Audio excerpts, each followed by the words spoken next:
টুনি ও পায়রা তাদের মধ্যে খুব ভালো বন্ধুত্ব ছিল। তারা সব সময় একসঙ্গে থাকতো।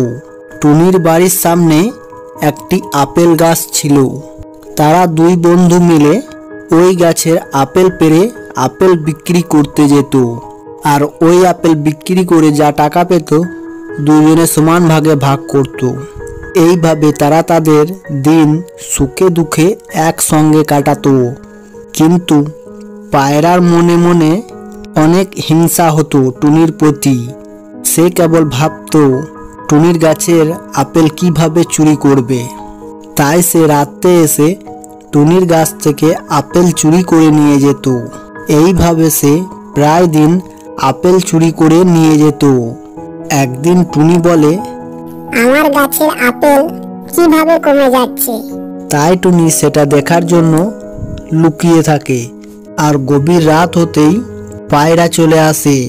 এসে আপেল পাড়তে যায়, তখন সেখানে টুনি চলে আসে। এসে বলে, বন্ধু, তুই এইভাবে আমার আপেল চুরি করছিস? তোকে আমি আমার থেকেও ভালোবাসি।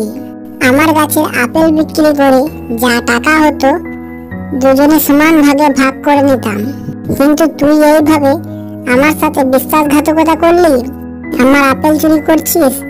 তুই আমার সামনে থেকে চলে যা। আমি ভাবতেও পারছি না তুই এটা কিভাবে করলি আমার সাথে। তো বন্ধুরা, এই ভিডিওটি দ্বারা এটাই প্রমাণ হলো যে যাকে বেশি বিশ্বাস করবে সেই তোমার বিশ্বাসের সুযোগ নিয়ে তোমার সাথে বিশ্বাসঘাতকতা করবে।